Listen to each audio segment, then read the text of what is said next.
بسم الله الرحمن الرحیم. السلام علیکم ورحمت الله. زه سمیع الله د کې ام یو یعنی کندهار میډیکل یونیورسيټي محصل یو ځل بیا تاسو ته په اس عزیز میډیکس کې ښه راغلاست وایم. د نن موضوع مو د دې په اړه ده چې د طب یو محصل څه ډول باید اناټومي مطالعه کړي او په ښه توګه یې زده کړي. نو انشاءالله د نن په ویډیو کې د ځینو استادانو او د ځینو ښو اناټومیسټانو مشورې مو ستاسو سره په ویډیو کې راخیستې دي او انشاءالله یو ښه ټپس مو د دې د زده کړې او مطالعې په اړه ستاسو سره شریک کړي دي. نو دا ویډیو تر پایه را سره وګورئ تر څو په ښه توګه اناټومي مطالعه او په ښه توګه یې زده کړئ. نو راځئ چې ځو د ویډیو په طرف. که څوک غواړي چې یو ښه ډاکټر شي، فیزیشین یا سرجن، نو دی مطالعه کوي د دوه هدفونو لپاره. لومړی دا چې په نالج کې اضافه شي او بل دا چې په امتحان کې کامیاب شي. نو موږ یوازې دا نشو کولی چې بهرني کتابونه انټرنیشنل کتابونه مطالعه کړو او خپل د نصاب کتابونه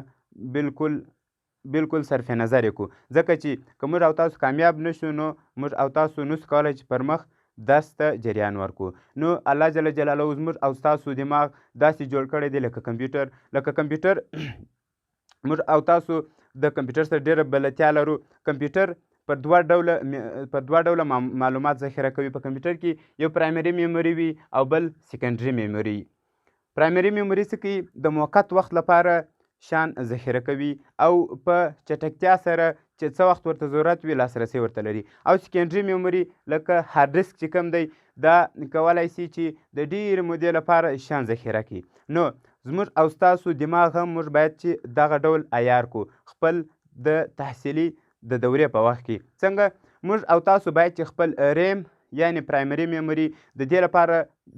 وکاروو چې د امتحان لپاره شان زده کړو. د امتحان لپاره ځینې وخت داسې شان زده کېدل پکار وي او باید چې زده یې کړو چې بیخي هیڅ مهم نه وي او بیا هم باید موږ او تاسو مکلف یو چې هغه زده کړو. نو باید موږ او تاسو د امتحان لپاره دغه کم شان چې زده کوو هغه په ریم کې وساتو او کم شان چې زموږ او ستاسو دپاره ډېر مهم دي په دغه ټوله تحصیلي که هغه ام ډي وي که ام بي بي اس دوره وي په دې تقریبا 6 کاله ته رسي. باید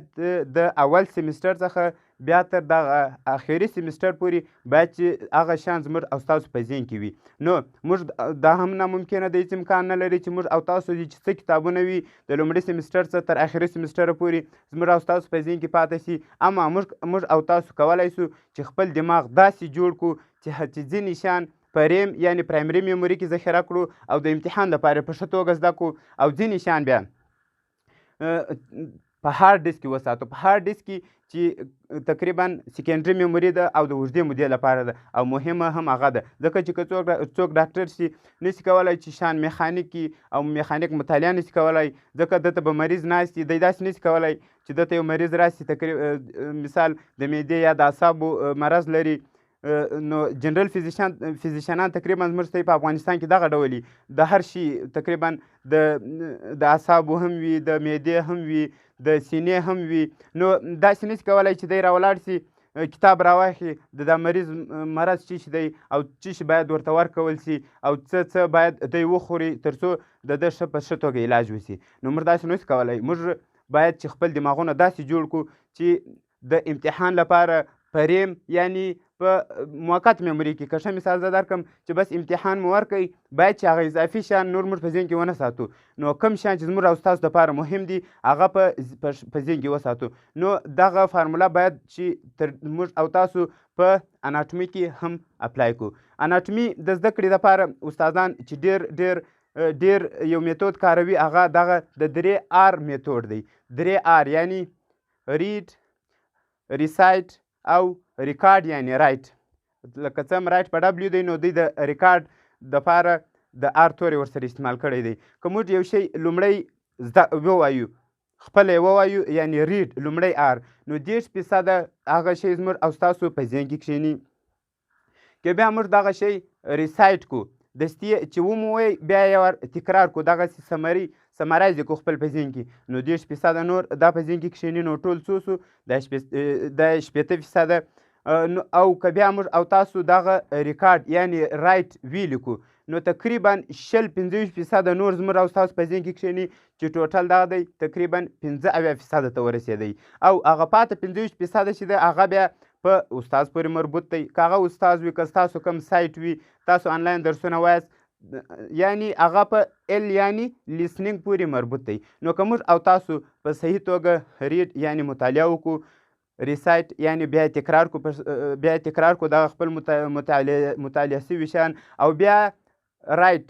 په اناټومي کې چې ډیر مهم دی هغه دغه دریم آر یعنی ریکارډ او ریکارډ چې د رایټ په معنا دی ځکه چې کله چې موږ او تاسو په اناټومي کې داسې نشو کولی چې یو شي ته کښېنو او هغه وایو په ذهن کې مو کښېني ځکه چې په اناټومي کې زیاتره سټرکچر وي سټرکچران داسې سټرکچران وي چې هغه یو سټرکچر په بل سټرکچر پورې مربوط وي یو مثال د نروس سیستم درکړم په نروس سیستم کې اوس د سټرکچر یعنی ساختمان له نظره د دې اناټومي چې د پر دوه ډوله ده لکه CNS او CNS سنټرل نروس سیستم او PNS او پیریفیرل نروس سیستم او د دې د کار یعنی د وظیفې له نظره بیا پر دوه ډوله ده چې یو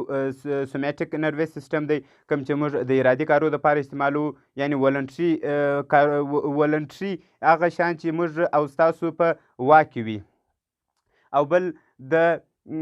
وایسرل یعنی اټونومیک نروس سیستم لکه زموږ هارټ سموث مسلز دوی څنګه کنټریکشن کوي څنګه ریلیکسیشن کوي نو که موږ او تاسو دا مثال مې تر دې پورې درکوي چې موږ اناټومي نسو کولی داسې میخانیک او میخانیک یې ووایو تر څو چې موږ او تاسو د دې سټرکچر کله چې مو ریډ کوي او بیا مو ریسایټ کوي او بیا په ریکارډ کې چې وی لیکو سټرکچر نو زموږ او ستاسو په ذهن کې ډېر ښه کښېني ځکه چې زموږ او ستاسو سترګې چې پر یو سټرکچر باندې ولګېدلې چې ریډ مو کوي بیا مو ریسایټ کوي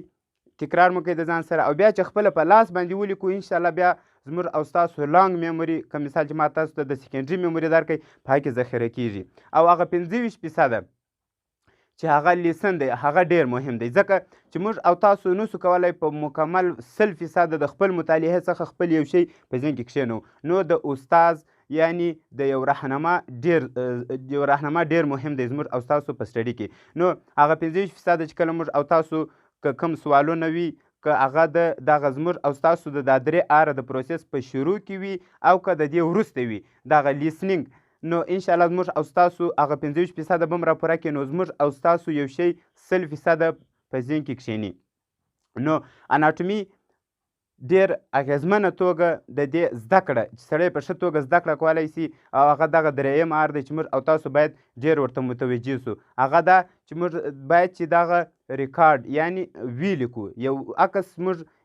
د یو شي ساختمان موږ ووایي او بیا مو د هغه په اړه معلومات ترلاسه کړه نو کله چې موږ د دې سټرکچر په کتابچه کې یا په وایټ بورډ که پر هر شي وي د دې سټرکچر خپل په لاس باندې ولیکو یعنی ډرای کړو نو انشاءالله بیا دا زموږ او ستاسو په ذهن کې تر ډېره پورې پاتېږي مهمه خبره د مطالعې په اړه باید چې موږ مطالعې ته ځان کم رانولو په ذهن کې موږ او تاسو دا ونه وایو چې دا سخته ده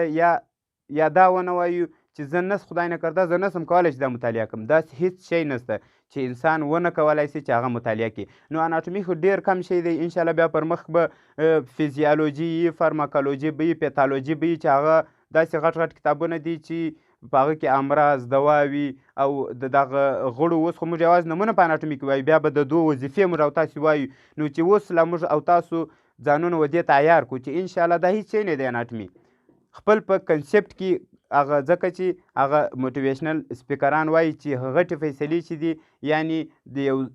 د هغه فیصلې چې د یو چا د پرمختګ لامل کیږي هغه د انسان دننه هغه انسان خپل دننه هغه فیصلې کوي نو باید چې موږ او تاسو د اوس څخه فیصله وکړو چې هیڅ مشکل نه ده اناټومي که زه غواړم چې ډاکټر سمه زه باید چې اناټومي څه چې هر کتاب وي زه په ښه توګه مطالعه کړم او په ښه توګه یې زده کړم او زه کولی شم چې دا وکړم نو انشاءالله هیڅ به تاسو ته مشکل نه وي اناټومي وي که فیزیالوجي وي که فارماکالوجي وي که پیتالوجي وي هیڅ کوم کتاب به ستاسو لپاره هیڅ مشکل نه وي نو نور ویډیو اوږدیږي هیله لرم چې تاسو به د دغه ویډیو څخه خوند اخیستی وي، در باندې غمېدلې به نه وي، ځکه چې دا داسې خبرې دي چې څوک زړه نه ورته ښه کوي، ځکه چې دا یو داسې ویډیو نه ده، داسې فلم نه دی چې په هغه کې یو څوک انټرټین سي. دا د طب د مسلک په اړه ځینې ترخې خبرې دي چې د اناټومي زده کړه ده باید چې موږ یې وکړو، او ځینې داسې نورو کتابونو زده کړه ده. نو دا د انسان په دماغ ځکه چې ترخې لګېږي، حالانکې ترخې خو نه دي، که موږ او تاسو انشاءالله اوس په دې پوهېږو هم تر ډېر مخته تر ډېره ځایه راغلي یو، نو دا ترخې باید چې پر ځان ونه بولو او نه ترخې دي انشاءالله، ځکه چې دا زموږ او ستاسو د مسلک په اړه دي. نو اوس باید چې زموږ او ستاسو خوب، زموږ او ستاسو انټرټینمنټ، هر څه دغه زموږ او ستاسو د مسلک سره ریلیټډ وي. هغه زموږ او ستاسو یا باید چې د